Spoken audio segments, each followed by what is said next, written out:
continue with the topic steps in urine formation. We have studied about the structure of the kidney and the structure of the nephron. So now we will study how the blood is filtered and urine is formed in the nephron. As you all know that the nephron is a structural and functional unit of the kidney. So it filters the blood and it forms the urine, the nitrogenous waste which is to be eliminated from our body after the metabolism process products which are produced. So that nitrogenous waste will reach the kidney through the blood, and from the blood this nitrogenous waste are separated and blood is sent back to the capillaries and to our blood vessels, and the waste will reach to the collecting duct, that is the last part of our nephron. So now we will study stepwise how the urine formation takes place in the nephron. So first step in the formation of the urine is ultrafiltration.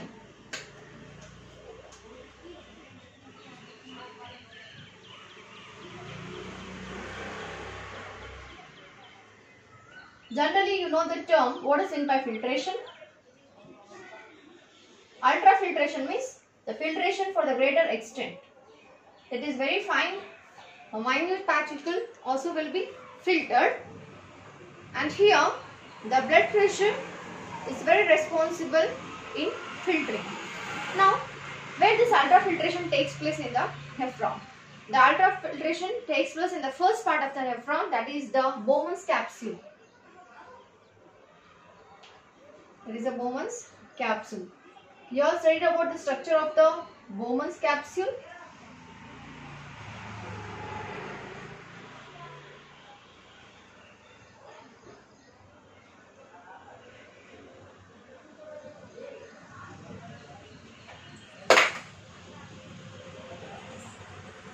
So the empty cup-like structure is nothing but called as Bowman's capsule.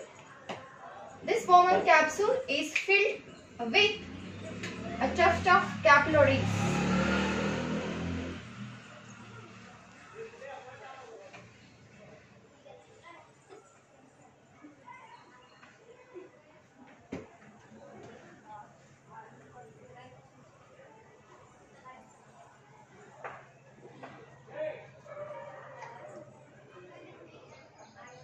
So this is the structure of the first part of the nephron,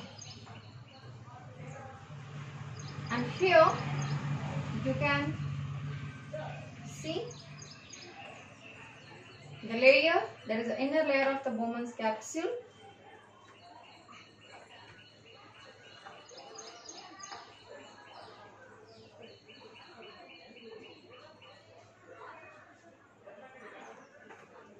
So now the part which is entering the Bowman's capsule, the part which is entering the Bowman's capsule, you can see here, this is a part that is entering the Bowman's capsule, and this is excuse me, and this is leaving the Bowman's capsule. This is leaving the Bowman's capsule and it is entering the Bowman's capsule. So this part is nothing but called as afferent arteriole. Afferent arteriole. Afferent arteriole. And this is nothing but efferent arteriole. Efferent arteriole. This is afferent arteriole and this is efferent arteriole. This afferent arteriole is connected for the blood vessel. That is for the renal artery. Renal artery. And this we call it as glomerulus, a tuft of capillaries. Artery breaks up into branches. Arteries breaks up into branches and forms a capillaries, that it breaks into an arteriole. So starting of the glomerulus we call it as afferent arteriole, which is entering the Bowman's capsule, and which is leaving the Bowman's capsule we call it as efferent arteriole. So the stuff of blood capillaries we call it as glomerulus, and this is Bowman's capsule. Bowman's capsule, and here continues with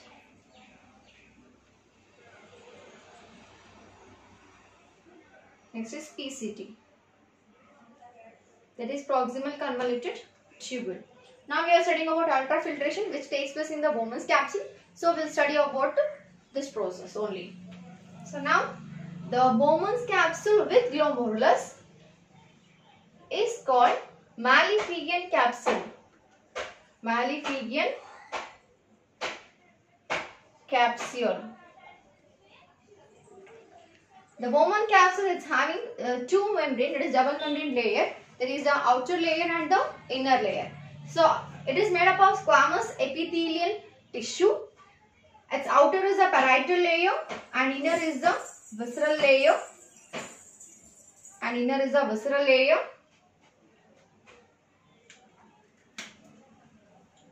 Here you can see is the outer layer and the inner layer.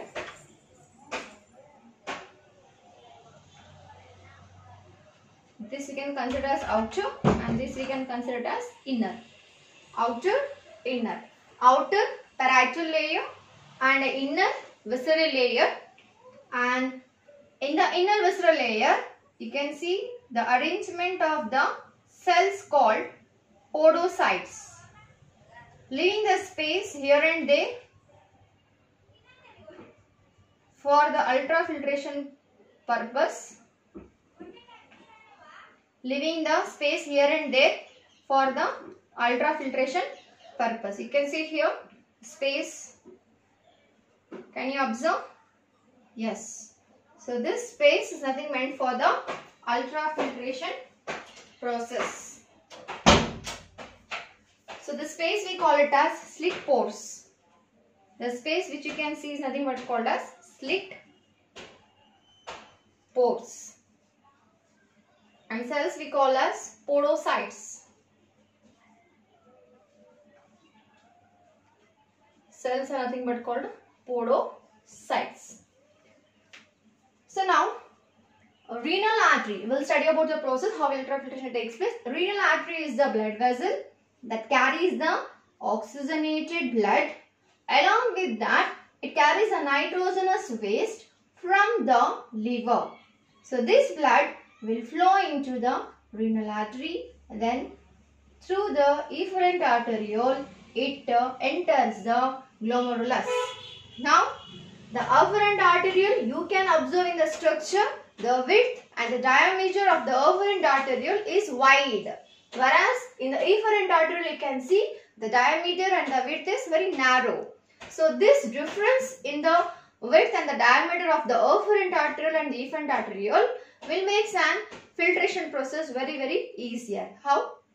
When the blood flows in rush into the wide afferent arteriole, as it enters into the capillaries of the glomerulus, so the flow will be in a high blood pressure.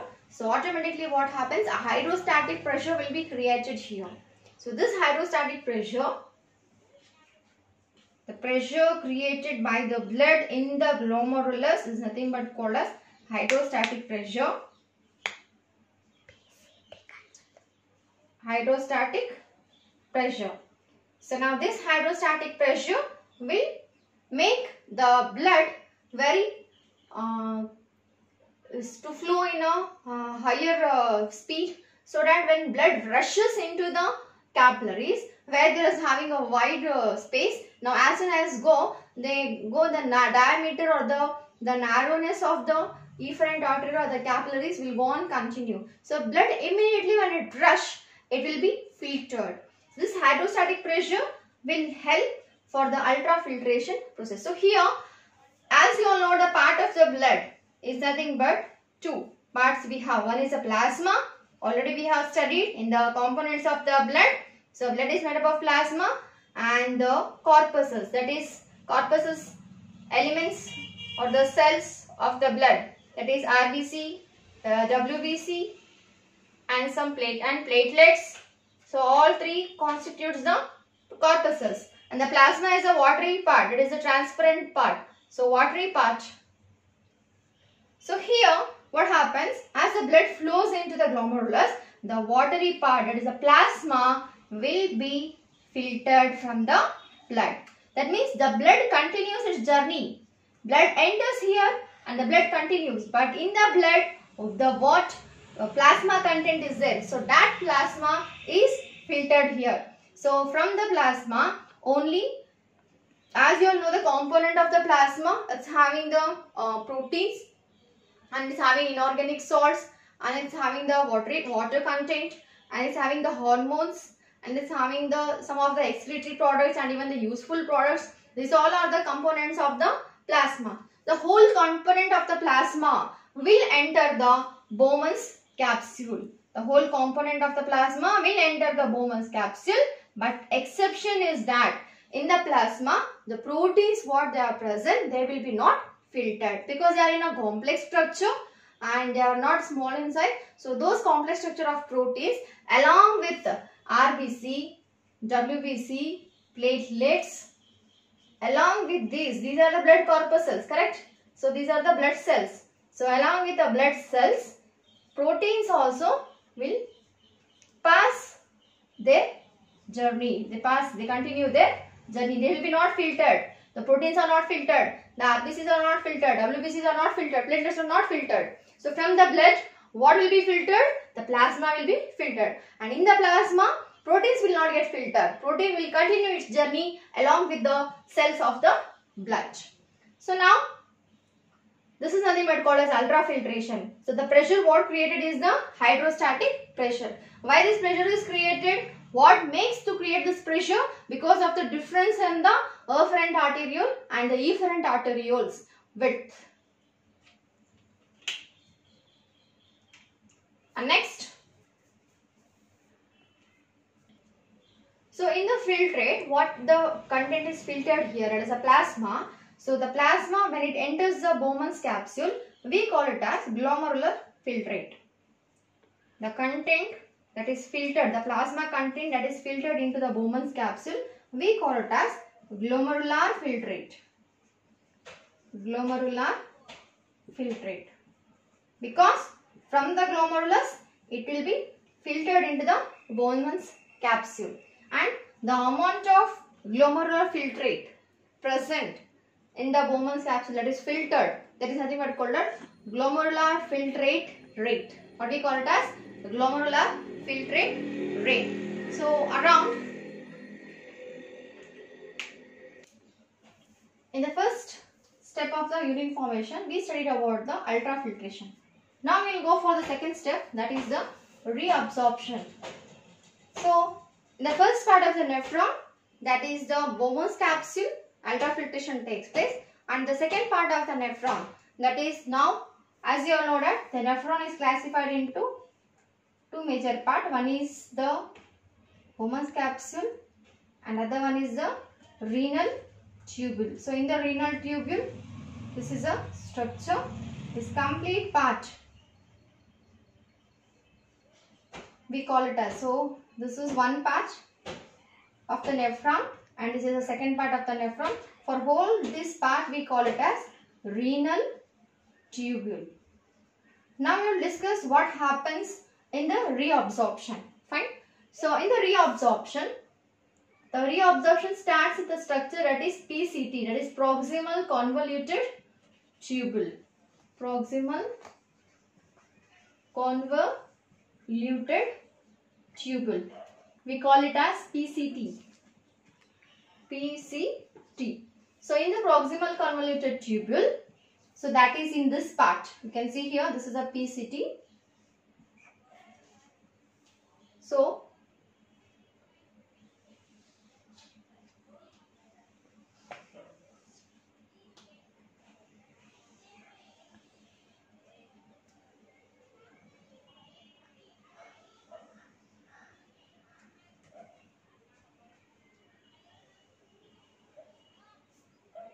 So this part is Bowman's capsule with a glomerulus with a tuft. Fine. So this part is nothing but the renal tubule. That is the first part of the renal tubule is the Bowman's capsule. So you studied about the blood vessels, that's capillaries, that is the afferent arteriole and the efferent arteriole. So afferent arteriole is entering the Bowman's capsule, that is A afferent arteriole, correct? And the arteriole which is leaving the Bowman's capsule is efferent arteriole.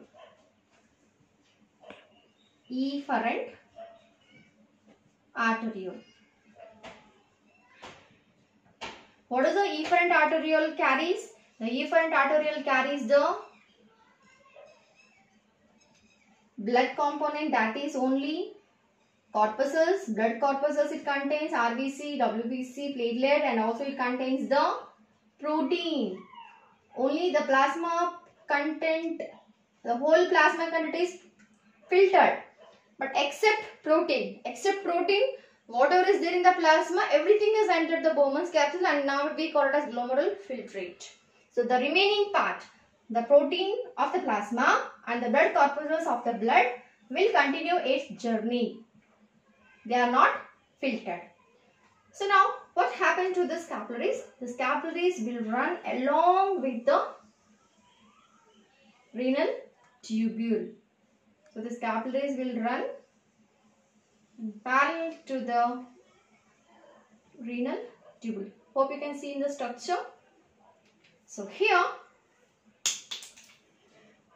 this is the PCT, that is a proximal convoluted tubule.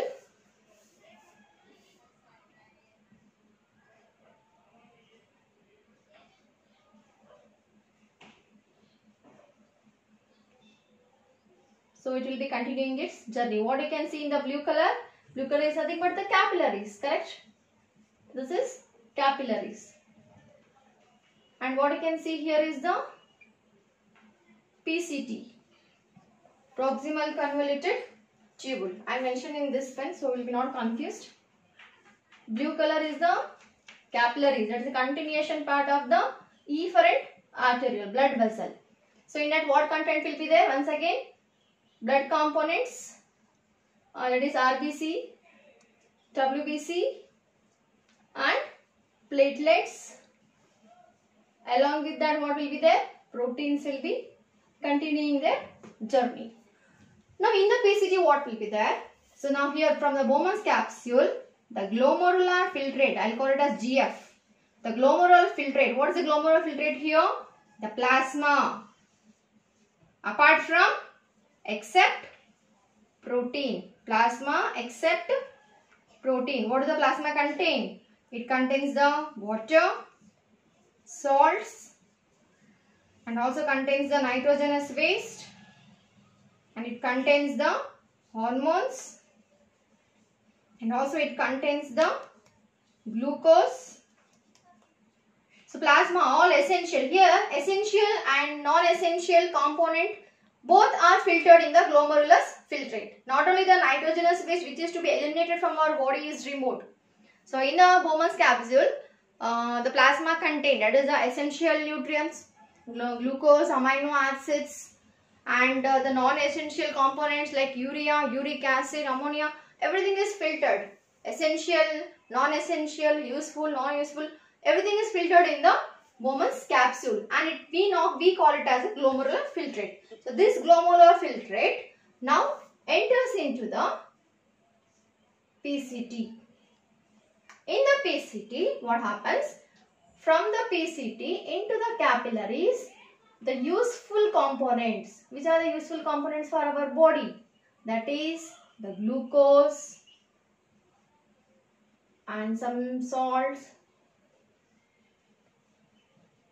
So will be reabsorbed. The capillaries will reabsorb the essential component. What they will reabsorb? They will reabsorb the glucose, amino acids, and some essential component is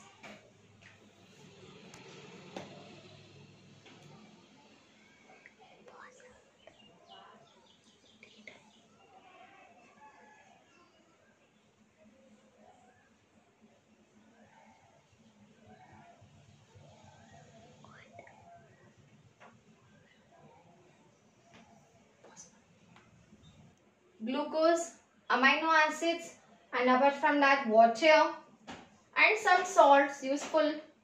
So all these components which are required by our blood, they are reabsorbed, because we don't want to use the essential substances from our body. We just want to lose the nitrogenous waste from our body, that is unwanted substances. So glucose, amino acids, water, salt, these all are very essential. So this extra content, so that is essential content, whatever is present, it will be reabsorbed by the capillary. So in the PCT, what process will take place? Reabsorption will take place. So most of the water is reabsorbed in the PCT. And next, most absorbed, not complete water is reabsorbed. Most water is reabsorbed. Here why? Because here in the PCT, osmoregulation is maintained very well.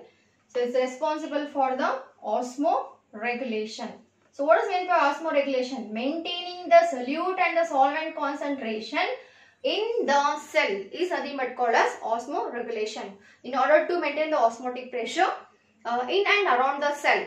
So between the cell and the outermost surrounding, so solute and the solute concentration and the solvent concentration to be maintained. That is, maintaining the solvent, water and the ion concentration is very essential. For example, if the cell become too much of hypertonic, so the water from the surrounding is absorbed maximum by the cell to maintain the balance. So if it is hypertonic solution, the cell becomes, so the maximum water is drawn from the interstitial space, that is from the tissue fluid. So then what happens? The body may become dehydration. So in order to maintain so, the complete water is not reabsorbed in the PCT. Most part is reabsorbed. So next reabsorption takes place in the next part of the nephron. So here in the PCT, osmoregulation is maintained. Once again, what is meant by osmoregulation? Maintaining or condition where the solute and the solvent concentration is maintained in the cell is nothing but called as osmoregulation. So now next we will go for the next part of the nephron, that is the loop of Henle. In the loop of Henle,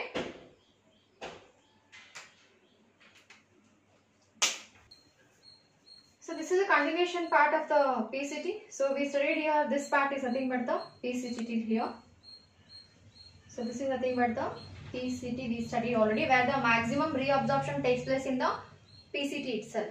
So maximum reabsorption of the water and even the salts, useful salts, and even the essential substances like the glucose, amino acids. So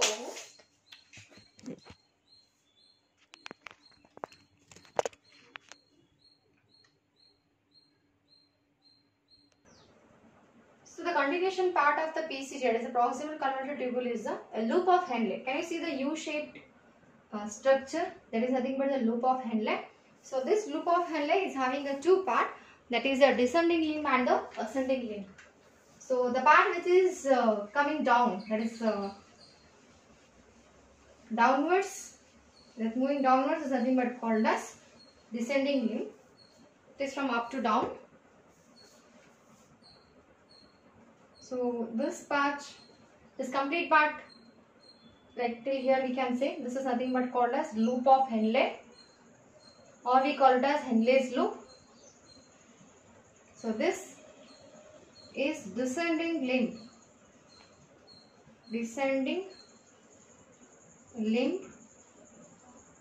This is a part of the loop of Henle, descending limb. This part is, that is the right part of the nephron is nothing but the descending limb, and this is nothing but called as ascending limb.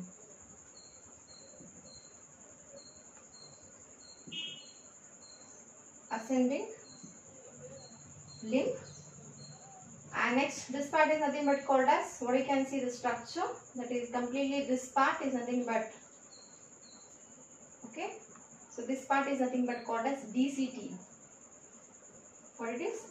DCT, that is distal convoluted tubule. We call it as distal convoluted tubule. Right? So now you can see in the blue mark structure, what I explained is nothing but the capillaries. So these capillaries will continue along with the nephron. The capillaries that is surrounding the loop of Henle, we call it as vasa recta. What we call vasa recta. The capillaries, it is surrounded and running along with the loop of Henle, we call it as vasa recta.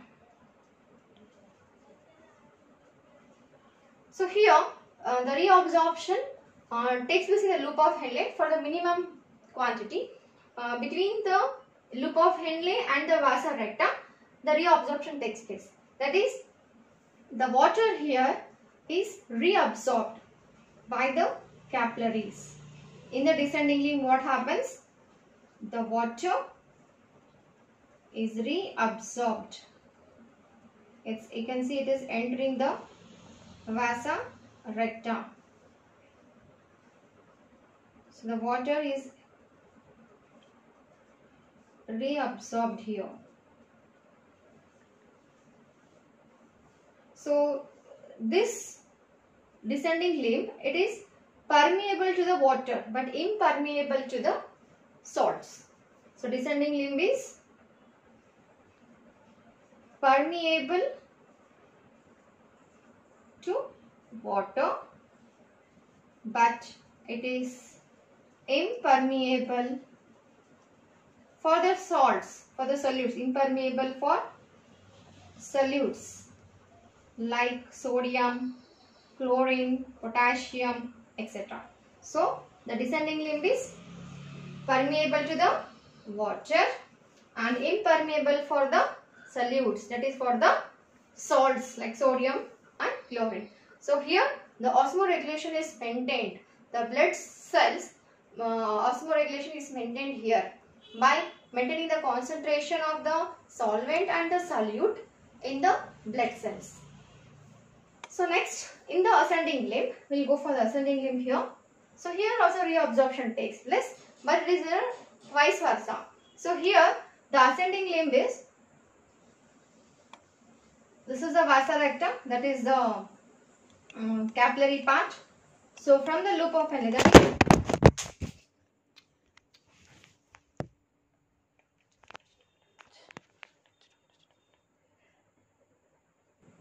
so here is a vasa recta, that is the capillaries.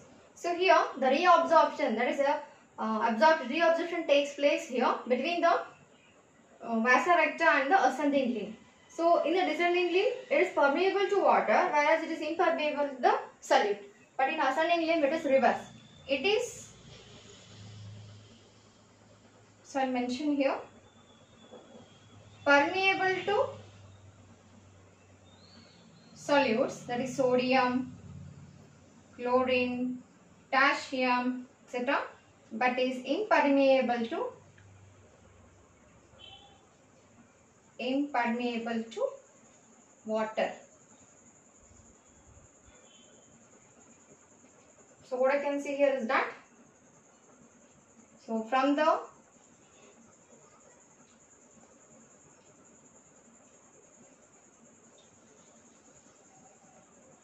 ascending limb of the loop of Henle, so the water is not permitted to go out, that is to enter into the vasa recta.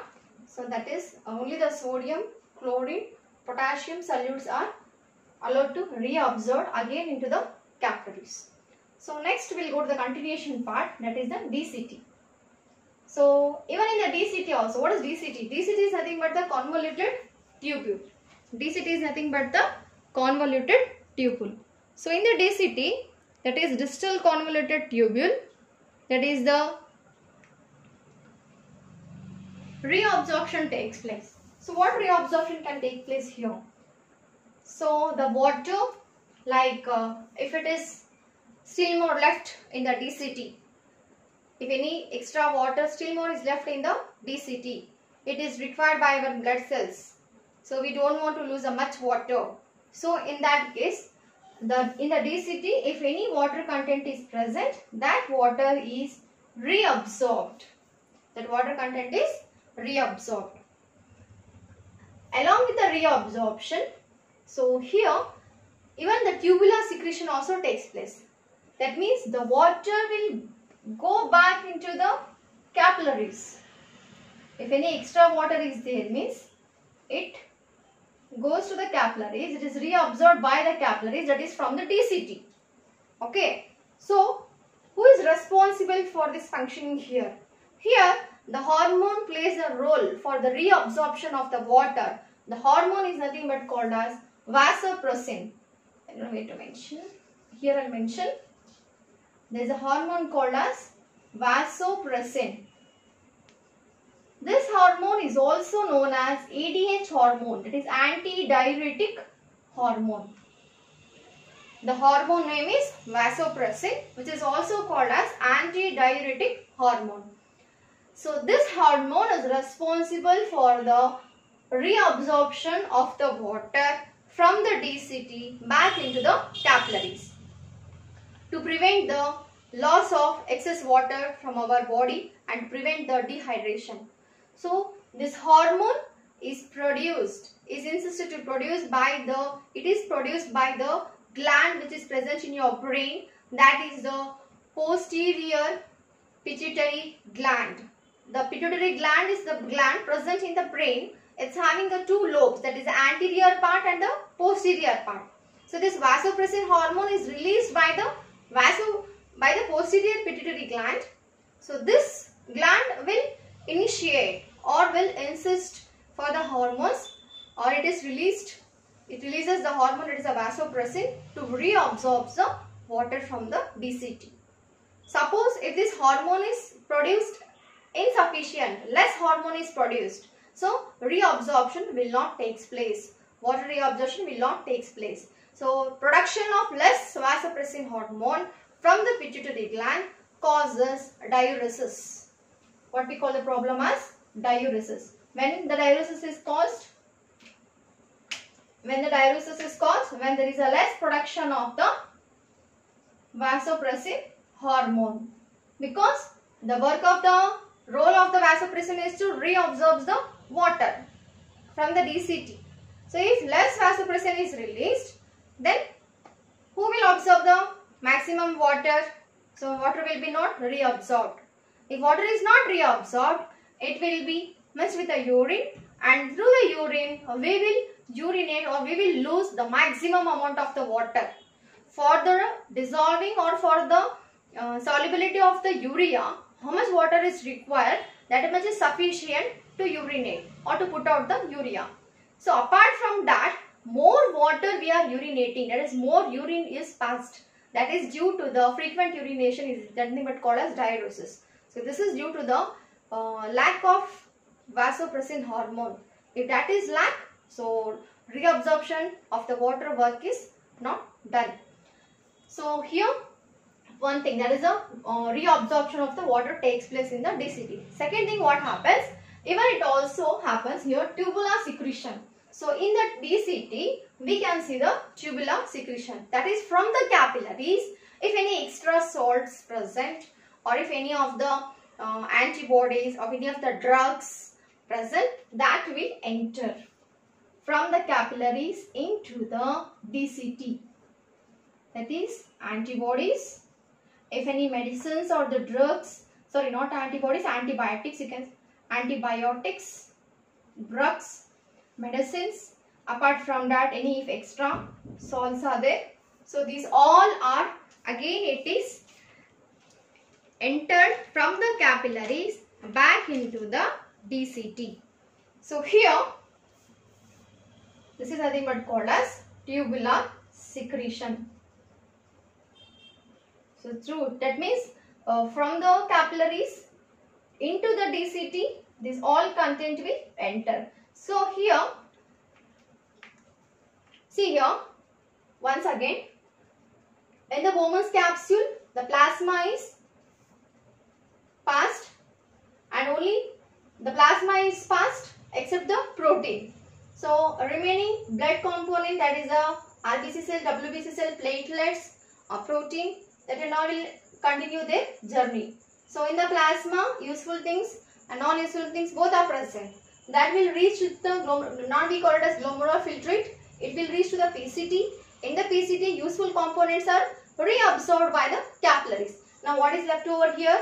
Some water, and along with that non-useful things, that is the urea, will be left over.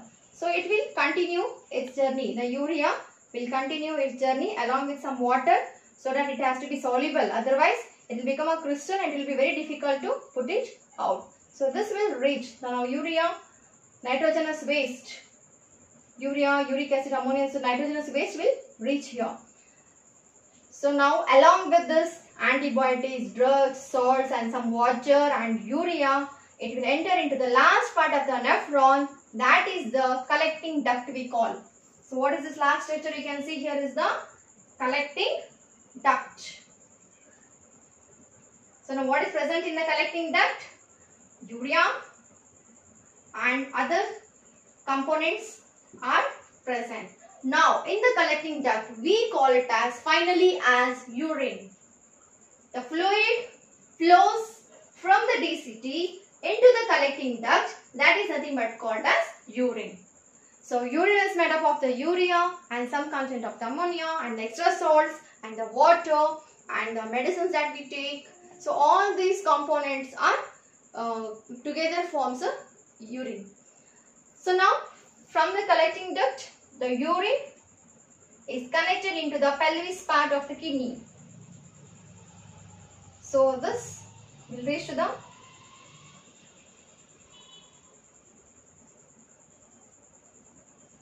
from the collecting duct, the urine will go to the pelvis, and from the pelvis, the urine is passed to the ureter, then to the urinary bladder and to the urethra. So this is how the urine formation takes place.